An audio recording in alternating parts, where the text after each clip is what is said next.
super hard dive compositions being more and more popular. As Surprise. we're not excited, but it also should not be a surprise. Some other options that you might look into, like I think the Tristana is a possibility, but things like the Zaya, for example, into a DRX comp are just kind of horrible. This is great though. I like this. Jin might, it's okay. It doesn't make me excited, but it makes me more happy than a Kai'Sa would, because I just feel like Kai'Sa has, she just hasn't found the success that she really wants. I think that the win condition for these Kai'Sa comps is just a little bit too narrow, and hasn't been working thus far. While the T1 comp can always win even when put behind, I think for DRX it's going to be a lot harder. This isn't really a comp you can afford to fall behind with, because if the people on T1 get beefy and you get your Varus or your Nidalee behind, you lose a lot of poke, you lose a lot of potent power. So these solo lanes need to go well for DRX, and I'm looking especially at that mid and bot lane. I think the Gwen and the Nidalee, not the greatest, but Renekton needs no explanation. And I wouldn't mind a big stack. Ooh, Soka. Don't think there's really an opportunity here with Kuz being level 5, but there he goes, Ding 6. Yeah, that's going to be the Dominus as in goes the ulti. Paranoia comes down as Faker has to flash over, and Kuz holds on to the turret aggro beautifully. And Faker's just going to hop into the Wolf House and go home, if you were wondering whether he flashed on the spot. Soka in trouble yet again. Note that it's Faker, as I wasn't paying attention for a moment, and the Nocturne's just dead. So the follow-up gank is good from Kyoshik. There is Kana. Yep, Kyoshik paying another visit is going to land the spear, and Kana is just dead. He knew it, that's why he didn't flash. All right, don't know whether this is the commitment that they really want, with the fact that Teddy can just curtain call from the mid lane, but they will still go for it. Soka standing on a ward right now, as it is going to be T1. They'll lock down the Herald. Now they start off this fight as a face breaker.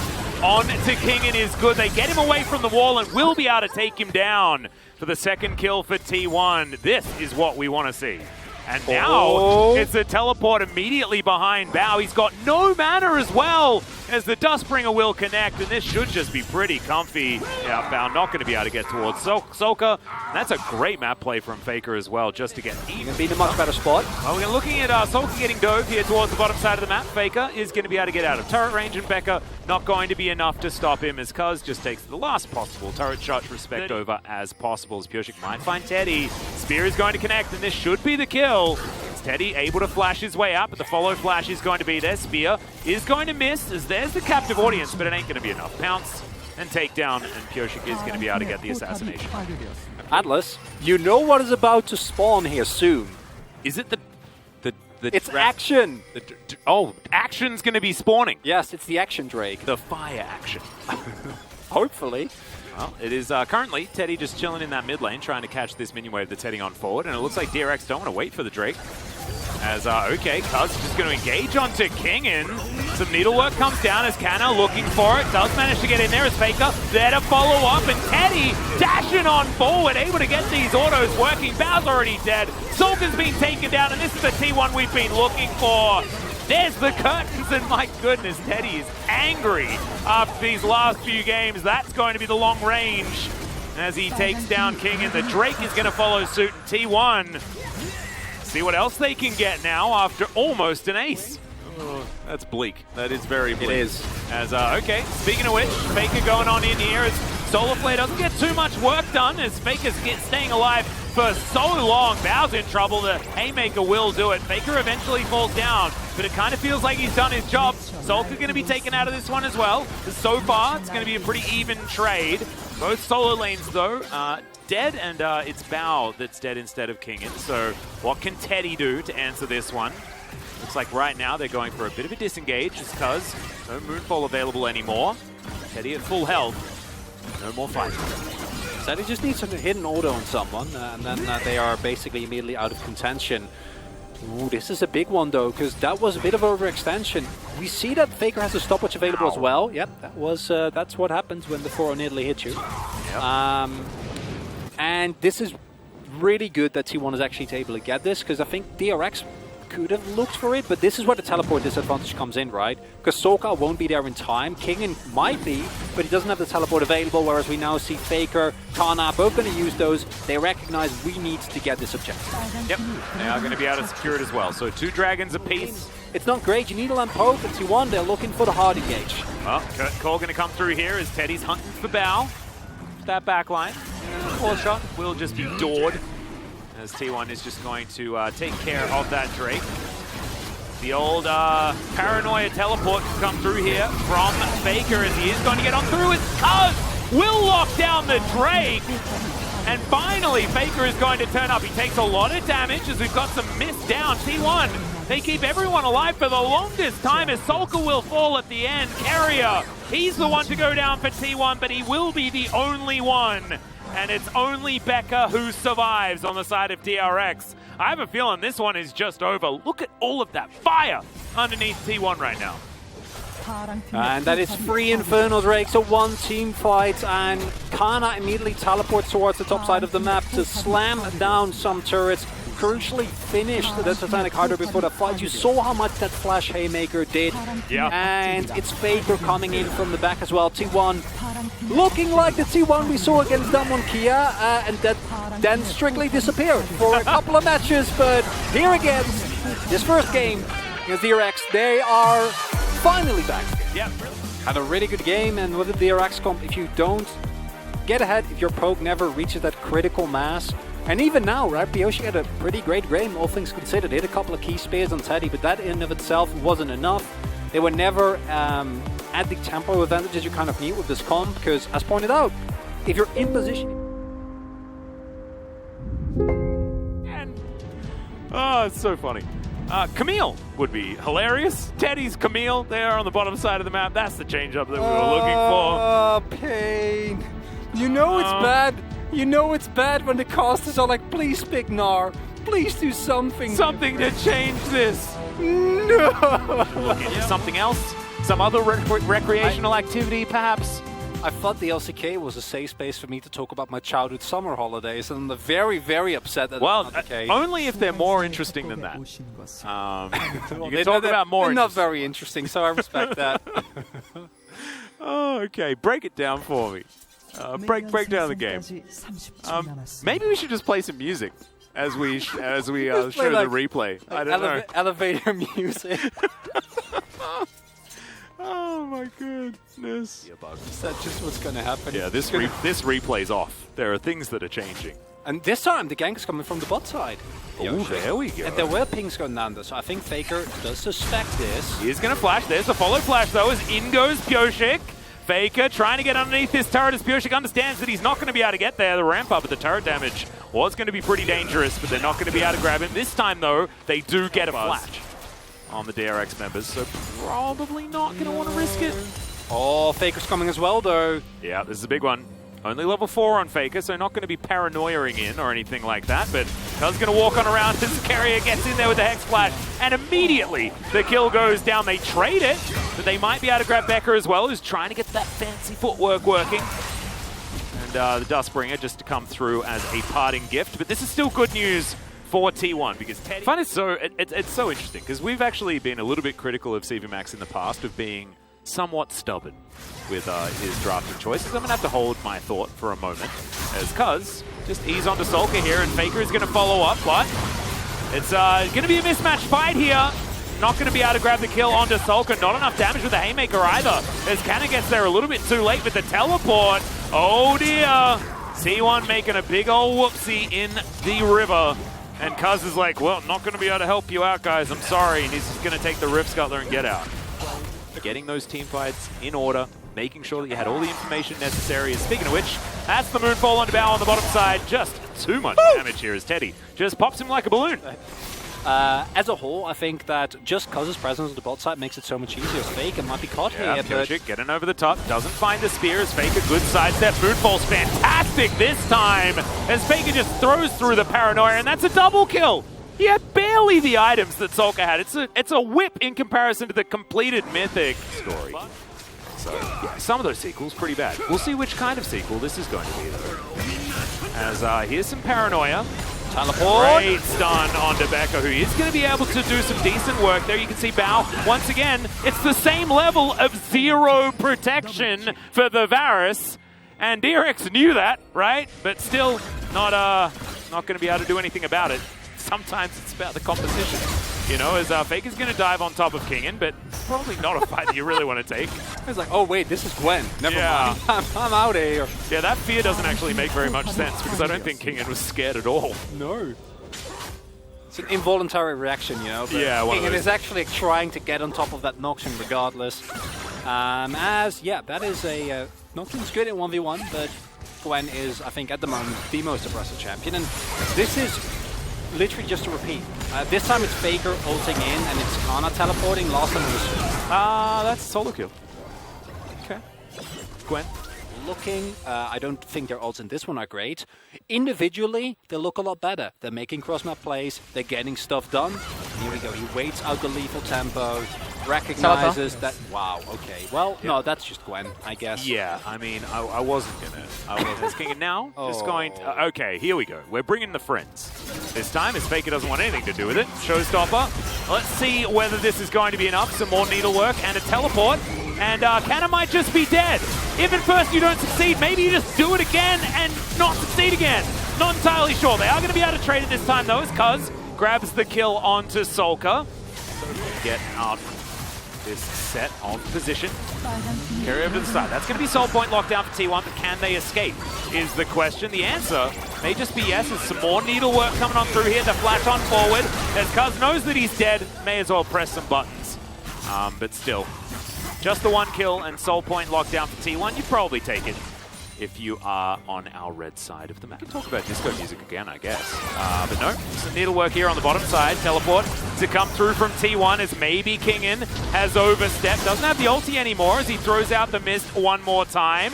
The fear comes in. It's taking a long time to kill this Gwen, who almost manages to take down Canna. In the meantime, is Teddy going aggressive? Carrier finding Becker as well. That's a big old Zenith blade as the Chains of Corruption come in as well, as everyone just seems to be limping away as we trade in the end. Was that a bit of a fadeaway from Carrier? Not sure. I think it was the last tick of Ignite that managed to take down Becker, as we've got a curtain call just for revenge.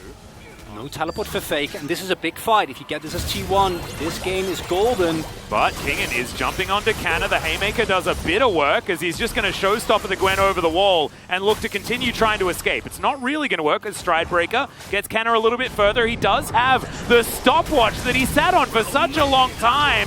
Moonfall comes on in here as another stopwatch is there. Kingen going to utilize his, but if Kingen falls here, it is a big problem for DRX. As Solka, he's going to go golden as well. League of stopwatch well and truly upon us right now as the curtain's going to be called. Solka in a bit of trouble here. Vision being picked up by Teddy. Last bullet, not going to be able to find the mark, as now DRX should be able to deny the Infernal Soul. There was a 10-second window here for DRX, and they found it expertly. Really greedy from T1 to go hard on that engage with the teleport for Faker not available. If Kana is off by himself, he needs someone to back him up, and I would much rather see that Nocturne here, teleport and Paranoia available here, Atlas. Yeah, I expect the Paranoia teleport to be employed. Tale as old as time is what it feels like since Nocturne has come into the meta. Okay, Drake is going to reset. Kingen picks it up though. Turret going to be taken here by Faker. They're going to have to start some sort of play as the Drake gets taken down pretty quickly, especially by Kingen, who does a lot of damage. They will pick up the aggro as, okay, in they go. Canna very close to just dead as the fight starts. That is the Infernal Soul picked up. Faker dives into the backline. Bao does use that stopwatch that we were talking about, but will he stay alive? The answer is absolutely not, as Cuz is a nuclear bomb in the backline with this build that he's gone for. Doesn't stay alive for very long though, is now Teddy setting himself up with the curtain call as Solka walks towards him. Teddy thought that he might be able to go for this one. Okay, Deadly Flourish not actually going to be employed as Kingen looking for Carrier, looking for Faker, wanting to find an opportunity to close the gap, but he's not going to be able to. If he gets on top of anyone, he kills them. However, needs to find the Leona, as there are wolves there. There's Carrier as well. Carrier! Kingen, you knew! You saw him! Oh, dearie me, the Hex Flash gets him out. And Solka gets the bad news just before he gets over the wall. Oh my god. Infernal Soul and, you know, the old 5 big old items, as Cuz is looking to blow up the Nidalee and does so pretty effectively. We'll find the Q as well. Lands on onto a couple of extra members at the same time as Canna's going to come and through. And it's the Elder Flip. Oh yeah! Wow, Kingen took a lot of damage from Cuz. Okay, that spear also doing a lot of work here as Kingen moves on over. We are doing it. This is exactly what we were talking about. Teddy is going to throw out the curtain call, knows exactly where DRX are, and they are going to have to get off the Elder. That may have just got them into position as the Blast Cone gets Kingen over the wall. In the meantime, Faker's just in the bottom lane as in goes Canna. There's the Paranoia as Faker will see where he is. The Elder was taken by T1 though, and I think that may just spell the end of DRX. Faker gets on top of Becca. The Dragon is getting extraordinarily angry. That's going to be the ace, and that will be the 2-0 for T1. And it's a necessary game for T1 Atlas, the T1 that we haven't seen in a while, and I think DRX looked better today than they have in a while, but against a T1 that clearly also looks better than they have in a while, not enough whatsoever. Yeah. And also, I don't know about the salty run back. I feel like we have learned that if you do it again, maybe it takes a bit longer, but the outcome is the same. This salty run back, I think we can definitely conclude not a success now that we have seen the outcome, which we kind of hinted towards, but you know, you gotta give it. Thank you very much, guys. This is Season with the PUBG interview translation, and T1's losing streak came to an end with this victory over DRX. Congratulations, guys. Thank you. With this 2-0 victory over DRX, you guys hopped onto the 5th place in the LCK. How are you feeling? We were on a losing streak, but it's a relief that we were able to get a win against DRX. Yeah, I think this is a really good sign. Same. I'm glad that we were able to end our losing streak, and I'm happy that we won with the exact same picks. Every T1 win has been 2-0 so far. Did you have a good feeling today as well? After, you know, we won game number 1, we had some high morale. We were feeling pretty well. But still, we had to get back onto the game and prepare. Speaking of game number 1, T1's R5 pick was Jean, and that was pretty controversial. Tell us about the logic behind that pick. That was the directions that we had during the scrims, and Jean is a really good pick if you have a strong top side. I think it turned out really well. Because T1 had an excellent play around the comp strength, especially your Diana was in the center, and there's a highlight where you used a one-man ult on Gwen prior to the Dragon fight. Tell us about it. We practiced this comp a lot, and you know, I knew that this one-man ult can get a lot of value. And we had a shocking run back from both teams. We had the same pick, same ban on the same side. What did the players discuss this situation? We had the same bans, and we were like, is it gonna be the run back? And then we were expecting something new from the enemy top laner, but we were, you know, we were just so flustered that we just laughed because we were so surprised. Yeah, we had the same ban, same pick, so me and Kyria were just laughing. Then what did you focus on in terms of the gameplay in Game 2? I think compared to Game 1, I think we felt a lot more relaxed.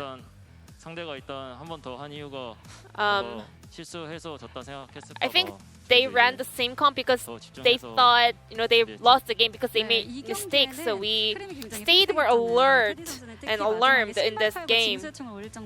At the end of the game, you know, you guys added more damage with the death cap, and you sold the boots and bought the collector. So when was the moment that you saw the game was about to end? Because we had the same comp, we were like, we're gonna win as long as we don't make mistakes. But after we all got 6 items, I think, yeah, we were pretty much in a very solid spot. What did the players say after winning the run back game? We all just 비슷했던 것 같은데요. I mean, like, pretty much the same, you know? Nothing special. With this victory, T1 should be looking to start off their winning streak, and it's gonna be a Telecom War. The next opponent you'll be facing will be KT Roster. How are we gonna prepare for that? KT, I think they are ramping up these days, so I guess we have to prepare really hard. It's gonna be a Telecom War. We will do our best to secure the victory. It's a Telecom War next week. We will do our best to pick up a 2-0 win. And this will be the end of the interview from Cuz Teddy from T1, and then I'm gonna pass it back to our casters. Thank you.